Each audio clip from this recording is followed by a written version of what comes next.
வணக்கம் நண்பர்களே. நாம திருக்குறள்ல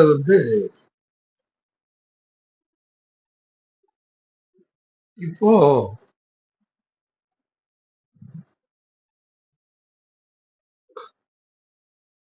காலம் அறிதல் இந்த அதிகாரத்த நம்ம முடிச்சுட்டோம். முடிச்சுட்டு அடுத்தாப்புல அந்த காலம் அறிந்ததுக்கு பின்னால ஒரு போர் முறைகள் அதுகள நம்ம செய்யும் பொழுது இடத்த நாம தெரிஞ்சுக்கணும். நாம போர் செய்யக்கூடிய இடம் தியேட்டர் ஆஃப் வார் இது நாம சரியான முறையில இத நாம தெரிஞ்சுக்கிறத அப்படின்னாச்சுன்னா இதுல நாம வெல்லவே முடியாது. இப்போ இன்னைக்கு பிரசன்ட் இந்த தேதியில இந்த மார்ச் மாசம் 3ஆம் தேதி 2026வது வருஷம். இது ஒரு 2 நாளைக்கு முன்னால இந்த மார்ச் 1ஆம் தேதி இப்போ வெஸ்ட் ஏசியாவுல ஒரு பெரிய யுத்தம் நடந்துச்சு. அதுல என்ன அப்படின்னா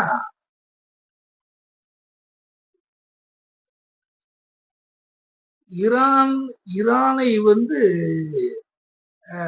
அமெரிக்க படைகளும் இஸ்ரேல் படைகளும் தாக்குறாங்க. இது இப்போ ஒரு 2, 3, 4 நாளாவே இந்த யுத்தங்கள் நடந்துகிட்டு இருக்கு. இதுல ஆரம்பத்துல இருந்தே இந்த ட்ரம்ப் அமெரிக்க ஜனாதிபதி அவர் என்னுடைய குறி நான் இந்த கமேனியை தான் நான் குறி வச்சிருக்கேன். அவரை அடிக்கிறது தான் என்னுடைய முதல் வேலை அப்படின்னு அவரு சொல்லிட்டே இருந்தார். கடைசியில நீங்க பாத்தீங்கன்னா ஒரு 2 நாளைக்கு உள்ள கம்பெனிய நாங்க அழிச்சிட்டோம் அப்படின்னு சொல்லி சொன்னாங்க. அத அவர் சொல்லும்போது அவர் சொன்னாரு, எங்களுடைய CIA அது அவருடைய மூவ்மெண்ட் இந்த கமேனியினுடைய அவருடைய நடமாட்டம் அவர் எந்தெந்த பக்கமெல்லாம் அவர் போய்கிட்டு இருக்காருன்னு நாங்க ரொம்ப காலமாவே அதை கவனிச்சுக்கிட்டு இருக்கோம். அது எங்களுடைய சிஇனுடைய வேலை அவரு எந்த இடத்துல இருக்காருங்கிறத அவர் அப்படியே ஒவ்வொரு டைம் இத்தனை மணிக்கு காலையில ஆரம்பிச்சு ஒரு இது பண்றாங்கன்னா எல்லாமே அது ஒரு கிராஃப் போட்டு அதெல்லாம் இது பண்ணி அவங்க வச்சு பார்க்குறாங்க. அவங்களுடைய ஃபீல்ட் ஸ்டாஃப்க்கு டக்குன்னு அவங்க அதை சொல்றாங்க. அந்த ஆர்மி யூனிட் இந்த இடம் பாம்பு பண்ற இடம் இது. அப்போ இத எதுக்காக அவங்க செய்யறாங்க அப்படின்னு சொல்லியாச்சுன்னா, இடம் ரொம்ப முக்கியம். இது இல்லைன்னா யாரையுமே நீங்க நினைச்சவங்களெல்லாம் தாக்க முடியாது. சும்மா வந்துகிட்டு தேவையில்லாம ப்ராப்பர்ட்டிஸ் எல்லாம் அடிச்சு உடைச்சி அதை நொறுக்கி போட்டு தான் போகணும் ஒழிய ஒரு எய்ம் இல்லாத ஒரு யுத்தமாகத்தான் அது போய்கிட்டு இருக்கு.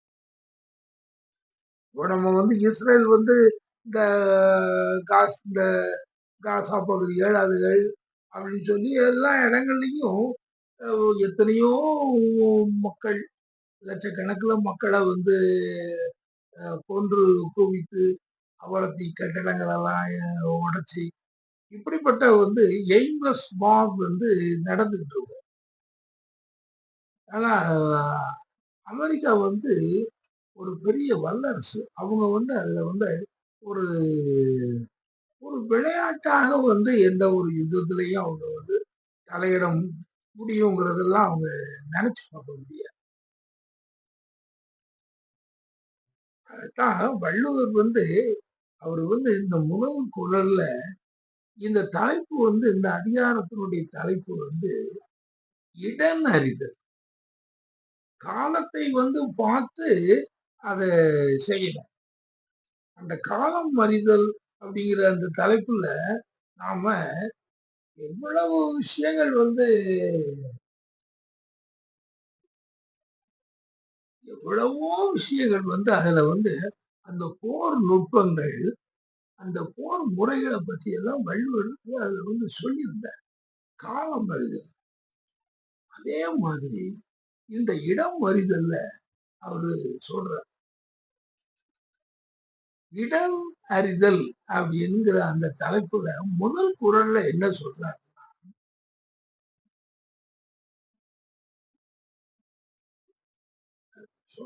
முதல்ல வந்து அந்த கமாண்டிங்கா தான் சொல்ற. தொடங்கற்க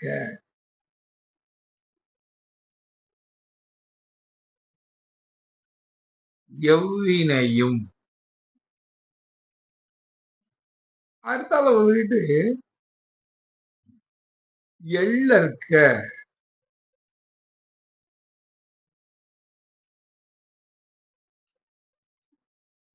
முற்றும் இடம் கண்டபின் அல்லது. அது என்ன சொல்றாருன்னா, இதுல நீங்க பாத்தீங்கன்னா ஒரு அற்புதமான இந்த இந்த சொற்றொடர் அமைப்புகளை பாத்தீங்கன்னா ரொம்ப அற்புதமா நடுவுல வந்து, அதாவது நம்ம சப்ஜெக்ட்னு சொல்லி சொல்லுவோம். எவ்வினை அப்படிங்கிறது வந்து அதுதான் வந்து நடுவுல இருக்கு. அந்த வினை சொற்களான தொடங்கற்க,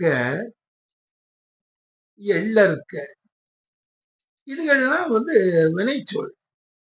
அவர் என்ன சொல்றாருன்னா, எதையும் தொடங்காதே, எதையும் எள்ளி நகையாடி அதை ஒரு சாதாரணமாக நினைத்துள்ளார். அப்போ அந்த ரெண்டையும் இணைக்கிறது அந்த அந்த சப்ஜெக்ட். அத அவர் வந்து அதுல சொல்றாரு. அப்போ அவர் என்ன சொல்றாருன்னா, தொடங்கற்க எவ்வினையும், அந்த பக்கத்துல இருந்து பார்க்கும்போது எள்ளற்க எவ்வினை. இந்த இரண்டையும் வந்து செய்திடாதீங்க. ஒரு விஷயத்தை தொடங்கவும் கூடாது, அதை வந்து அதை லேசாக மதிப்பிடவும் கூடாது. முற்றும் இடம் கண்டபின் அல்ல. அதுக்குதான் ஒரு ஒரு உதாரணத்துக்கு தான் நான் இந்த ஈரான் போர்ல கமீனி வந்து கொல்லப்பட்டது பற்றி அவங்க அமெரிக்க தரப்புல சொன்னாங்க. நாம நாம எந்த தரப்பு நாம கிடையாது. அவங்க ரெண்டு பேரும் சண்டை. அதை சொல்லும் பொழுது அந்த யுக்திகளை வந்து அவரு வெளியே சொல்லும் பொழுது என்ன சொல்றாருன்னா, நாங்க வந்து இவரை வந்து பார்த்துக்கிட்டே இருப்போம். இவருடைய மூவ்மெண்ட் வந்து ஏன்னா சமீப காலத்துல அவர் வந்து எந்த இடத்துலயும் நிலையா இல்லை. அப்படியே வந்துகிட்டு அவரு ரொட்டேட் பண்ணிக்கிட்டே வராங்க. ஒவ்வொரு இடத்த விட்டு இடமா போய்கிட்டே வராங்க. அது வந்து ஒரு ராணுவ ஒரு தன்மை.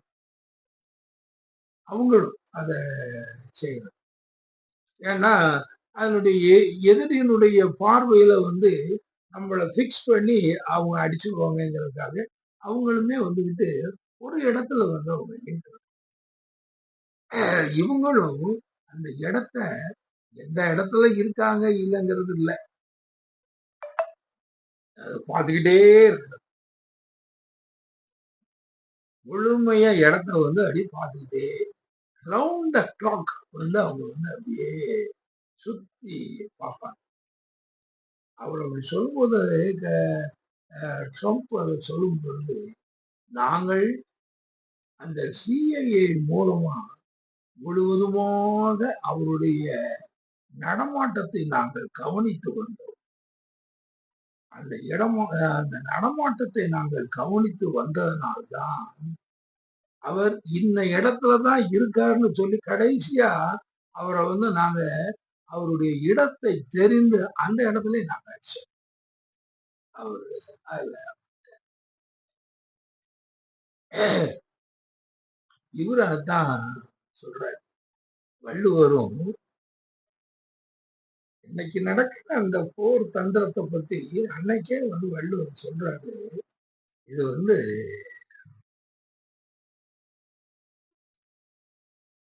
நீ தொடங்காத எதையும். அதே மாதிரி எள்ள இருக்கு. எதையும் அதெல்லாம் நம்ம பாத்திரலாம் அச்சிடலாம் அப்படின்னு சொல்லி எதையும் ஒரு எண்ணினாக. அதனால தான் அவர் சொல்றாரு, முற்றும் முழுமையா ஒரு 100 மைல்ஸ் ரேடியஸ் அல்லது ஒரு 500 கிலோமீட்டர்ஸ் ரேடியஸ் இங்க இருந்து சென்னை ரேஞ்சுக்கு அந்த ரேடியஸ்ல அவர் மூவ் பண்ணிட்டு இருக்காரு அப்படின்னு ஆச்சுன்னா அந்த இதை நீங்க கனெக்ட் பண்ணுங்க. எங்க இந்த ரேடியஸ்குள்ள அவர் எத்தனை மணிக்கு காலையில இருக்காரு, மத்தியானம் எப்படி இருக்காரு. அப்ப இதுக்கு ஒரு சரியான அந்த ஸ்பை நெட்வொர்க் அவங்களுக்கு இருக்கணும். அதைத்தான் வள்ளுவர் இந்த இடத்துல சொல்றாரு.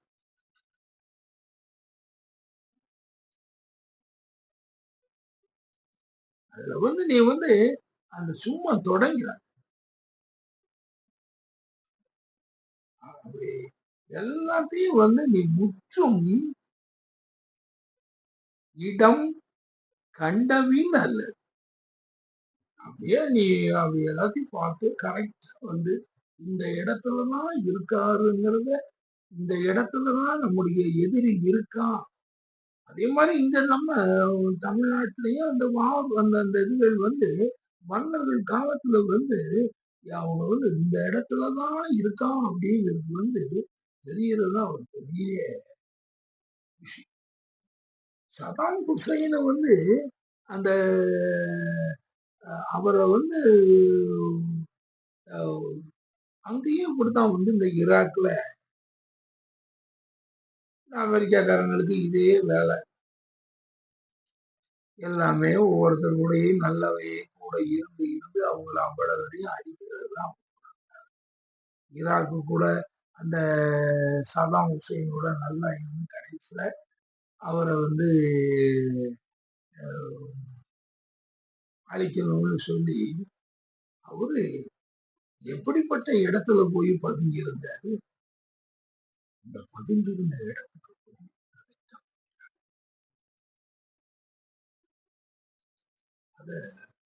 அந்த நேரத்துல நமக்கு அதெல்லாம் காமிச்சாங்க.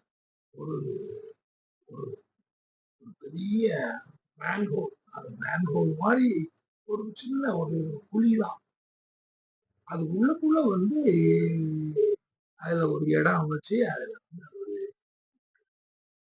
கொண்டு போய் பார்த்துட்டாங்க, பார்த்து எடுத்துட்டாங்க. அப்போ இதுதான் அவங்க அந்த யுத்தத்துல அந்த காலம் அறிதல் எவ்வளவு முக்கியமோ அதே மாதிரி இடம் அறிதல் ரொம்ப முக்கியம். அந்த இடம் அறிதலுக்கு நீங்க அந்த தொடங்குற அந்த வேலையை சரியான முறையில தொடங்கணும். அதுக்கப்புறம் அதுக்கு வரக்கூடிய எல்லா விஷயங்களையும் நீங்க அதுல பரிசீலனைக்கு எடுத்து அதெல்லாம் வேண்டாம். அந்த பக்கம் பேச்சு அதெல்லாம் அப்படிலாம் பாசிபிலிட்டி கிடையாது. அப்படிங்கிறது எந்த விஷயம் பண்ணாலும் சார் எதையும் ஒதுக்கிறாங்க, அதை பரிசீலனை எடுக்காம அதை புறக்கணித்தல்ங்கிறது கிடையாது. அதுதான் எள்ளறக்க. பாருங்க, ஒரு யுத்தத்துல கடைப்பிடிக்கக்கூடிய எவ்வளவு பெரிய ஒரு முக்கியமான செய்தி இன்னைக்கும் அதுதான் நடக்குது.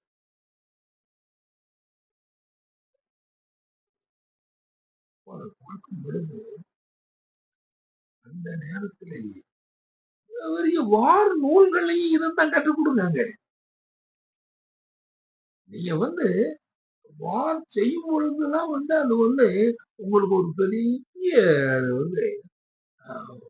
மிகப்பெரிய பொறுப்பு, அது பெரிய உடல் உழைப்பு, பெரிய அலைச்சல் பின்னாலே போகிறது. அதெல்லாம் அந்த நேரத்துல. ஆனா அதுக்கு முன்னால நீ அதுக்கு செய்ய வேண்டிய வேலை இதேதான். அதுக்கு அவங்க சொல்லி கொடுக்கறது இதுதான். வார் மேனுவல்ல நம்ம பார்க்கறது இதுதான். வார் மேனுவல் நம்முடைய திருவள்ளுவர் அன்னைக்கே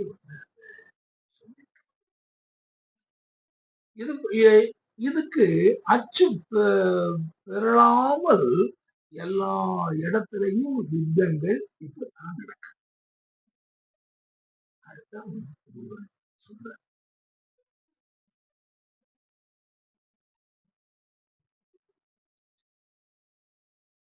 தொடங்கற்க எவ்வினையும் எள்ளற்க மற்றும் இடம் கண்டபின் அல்ல. நீ அந்த இடங்களை சரியாக தெரிந்து கொண்டால் ஒழிய எதையும் தொடங்காதே, எதையும் எள்ளாது. அப்படி நீ செய்தீங்கன்னா அது உன்னுடைய காரியத்திற்கு போரை நீ திறமையாக கையாளுவதற்கு அது முடியும் என்று.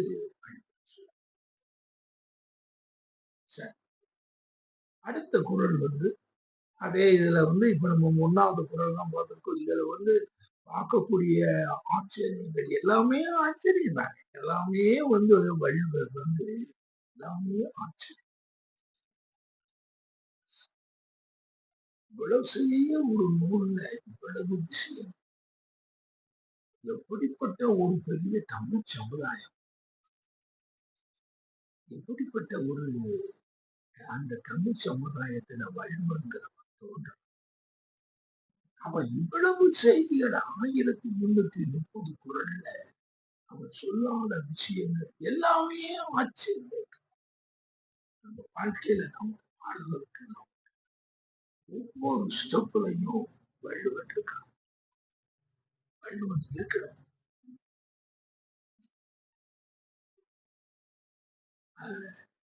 நாம இன்னும் போக போக அடுத்த குரல் என்ன? அதுவரை நன்றி கூறி விடைபெறுகிறேன்.